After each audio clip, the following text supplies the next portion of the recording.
Frazier! Down goes Frazier!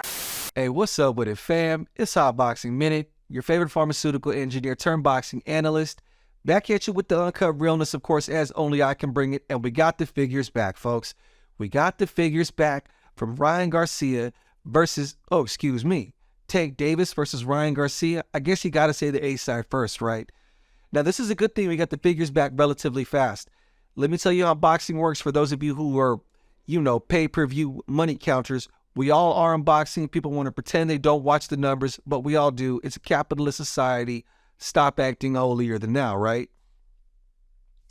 When it takes longer than 5 to 7 days to get the pay-per-view numbers back, whatever numbers you do hear back are doctored and they're lying, straight up.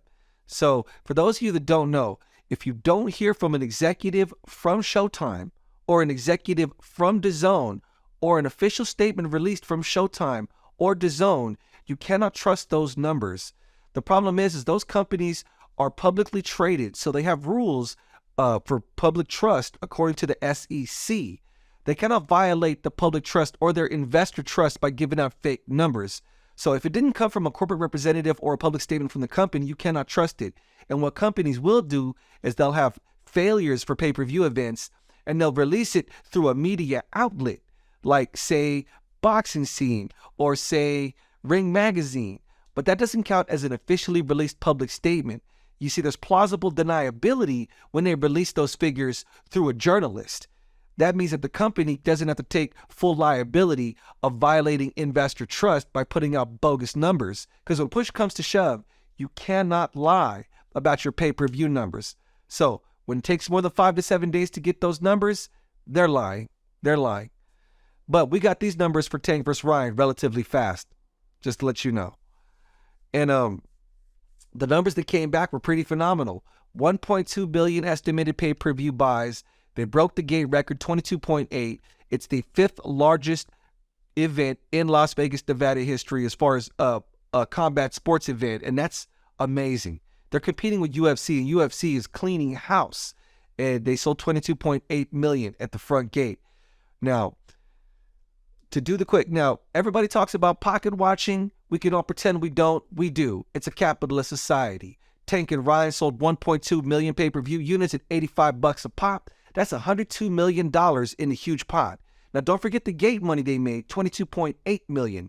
That's separate. So this $102 million that they made from pay-per-view, let's say about 45% of it is going to go to the provider and the carrier, Showtime and the network cable providers, right? That leaves Ryan Garcia and Tank to split roughly something like 50 million plus, 60 million plus. Either way, when they combine the 22.8 split in half, actually, I'm losing y'all on the figures. I don't want to lose y'all. How do I say this and make it simple? Because I know people shut down when it comes to math, but they want to know the figures. So we got the numbers for Tank versus Ryan. I don't care if people get upset that we pocket watch. Everybody pocket watches. If you claim you don't, you're lying. We live in a capitalist society. They sold 1.2 million units at $85 a pop. That's gross, $102 million. 22.8 million was generated at the gate. That's what, 124.8 million or whatever. But separate the gate figures from itself, because that number that they made, the 102 million, take out 45% of that, because they got to give that to Showtime and the cable provider. Either way, with the 50-50 split on the gate and the pay-per-view revenues, basically roughly broken down, Tank and Ryan both walked away with over $40 million a piece. That's not including the money they got from the sponsor logos that they had when they walked into the ring. But to make more than $40 million at that stage in their careers, that is phenomenal. Hats off to both men. It was a historical event.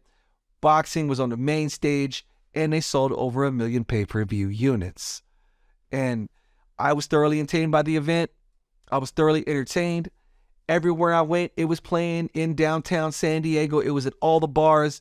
I haven't had a feeling like that since Gennady Golovkin versus Triple G, since Triple G versus Canelo in that first fight. And yeah, so that's what's going on with the pay-per-view numbers.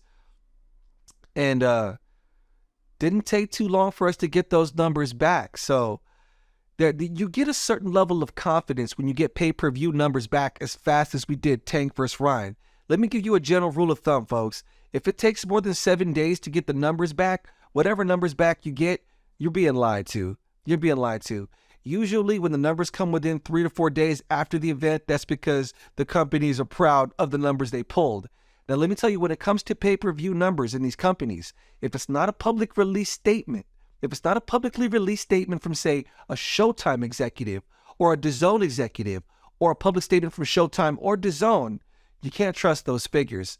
So what companies will do is they'll have a pay-per-view bomb that doesn't even sell a lot of units, and you won't even hear a figure until a week out. And what they'll do is they'll tell a journalist, but that leaves plausible deniability. They could tell whatever figure they want to the journalist, and the journalist can quote an anonymous source. Now, the problem is the direct quote from the company cannot be held liable by the SEC. Showtime, DAZN, those kind of companies, they can't lie about their figures because a publicly traded company cannot lie about numbers.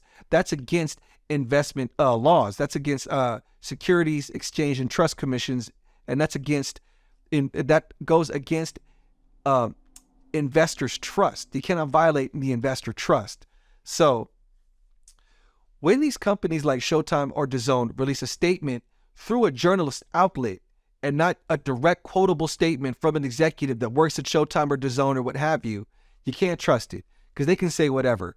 Now, if it comes from DAZN, if it comes from Showtime, you can trust that because they cannot lie about their numbers. They cannot violate investor trust. The SEC will be all over them like white on rice. So what they'll do is they'll release a figure through a journalist. An anonymous source will tell a journalist, and that leaves plausible deniability. So they can lie and tell whatever nonsense number they want to a journalist. A journalist can say, oh, this event sold 300,000 units.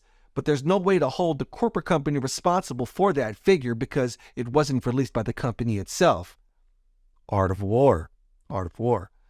But anyways, what does Tank and Ryan do after this one? Where does Gervonta go from this after selling 1.2 million units? It's pretty insane. Let me see if I can pull up the numbers real quick. Let's see. Hector Luis Garcia versus Tank pay-per-view numbers, right? And if I remember correctly, it was something like 65,000. So am I having internet service problems? Oh, looks like I am. Well, if I'm not mistaken, I want to say it was like 65,000. So let me see.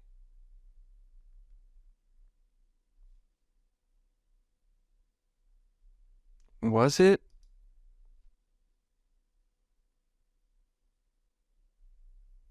Okay. So here we go. Gervonta Tank Davis went from selling 200,000 units against Hector Luis Garcia to selling 1.2 million units when he fought Ryan Garcia. Now, put that in historical perspective. Canelo Alvarez and Floyd Mayweather sold 2.2 million units when they fought. The next fight, Canelo fought Angulo and only sold, 350,000. So likely that success that Tank had in this fight with Ryan Garcia will not be repeated unless he finds the right opponent. And you can kind of guesstimate based on the history of what we've seen with the way Tank has been handled thus far. It likely isn't going to be Shakur Stevenson or Devin the Dream Haney. Probably not. If I had to place a bet on who I think Tank's going to fight next, it's going to be Isaac Cruz. I'm thinking it's going to be Isaac Cruz. They're going to cash out. And that's the reason why Isaac Cruz has been turning down fights left and right, because he's waiting to sell another L to Gervonta Tank Davis. Now, I don't see that fight selling $1.2 million. No. 1.2 pay-per-view units. Who knows? We'll find out soon. But we can also go a little bit further and guesstimate that maybe it isn't Isaac Cruz that he faces next. Maybe Gervonta Davis fights Rolly Romero next. I can also see that as a possible avenue. Tank Davis, in this Ryan Garcia fight, that was his third fight in 11 months. He's got a case coming up in May where he's going to get sentenced. He might have to serve a little time. I'm not really sure. I'm not certain if he's going to maintain his schedule or not. But you can bet your bottom dollar he's either going to fight Isaac Cruz or Rolly Romero next. Hate to burst your bubble. That's where it's going. Will either of them be capable of generating 1.2 million pay-per-view buys as an opponent for Tank? Yeah, I'm pretty certain they don't. Pretty certain they don't. You have to give Ryan Garcia his credit. You got to give Ryan Garcia his credit. I did release a video on TikTok, and a lot of people were upset because I did not wax poetic enough on Ryan Garcia's contribution to this pay-per-view thing. Clearly, Ryan Garcia was a big reason why Gervonta Davis went from 200,000 pay-per-view sales to 1.2 million. Clearly, the opposition and the dance partner in these events is a major factor in the sales. So when I said that Tank Davis is now a star, what I really meant was he's now crossed over into becoming a pop culture phenomenon. Ryan Garcia was already pop culture. Ryan Garcia makes far more money in the world outside of boxing than he does inside the ring, so it's different. Ryan Garcia is already, thanks to social media, damn near a household name. Tank Davis, after selling 1.2 million pay-per-views, is now one of those names that you can consider to be a star in the sport of boxing. He's bigger than just the boxing world and the small segment of the hip-hop population that knew about him. Tank Davis has broken that glass ceiling. Now, yeah, where does Ryan Garcia go after this? Where does Ryan Garcia go after this crazy loss to Tank Davis? That body shot was pretty brutal. Ryan Garcia has been clear and evident he's not campaigning at 135 anymore. He's going to move up to 140 pounds. I don't see him facing the elite right off the top. I don't see him fighting guys like Jose Ramirez or fighting guys like Josh Taylor or Regis Prograis or Subriel Matias. If I was to throw my hat in the ring and just to take a wild guess, I would say he should go fight Adrian Broner. I would pay money to see Adrian Broner and Ryan Garcia go heads up at 140. Hey, that's just my general idea. Now, Ryan Garcia, I don't know if his marketability will be the same after this loss. Obviously, it's going to take a bit of a hit, but Ryan Garcia has millions of fans online, and it wouldn't take too much for him to rebuild his name and kind of figure out, the next move forward. After making $40 million, he could just retire from the game. Who knows? I wouldn't knock that either. Why would you want to take abuse inside the ring when you made all that money outside the ring? But anyways, I'm going to move on from the Tank versus Ryan thing because I've been waxing poetic nonstop about that fight for the last couple weeks. And just a quick couple of topics I wanted to touch on. Some upcoming fight announcement that got made. We are about to see the return of Jared Anderson, folks. I don't know if I had the exact date. It isn't posted up yet, but let me see if I can find it. There it is. Okay, so we got some updates on Jared Anderson, Big Baby, the American heavyweight prospect that has been making a lot of news. He just recently had that fight with Jerry Forrest, got him out of there, in 2 rounds? That was in December.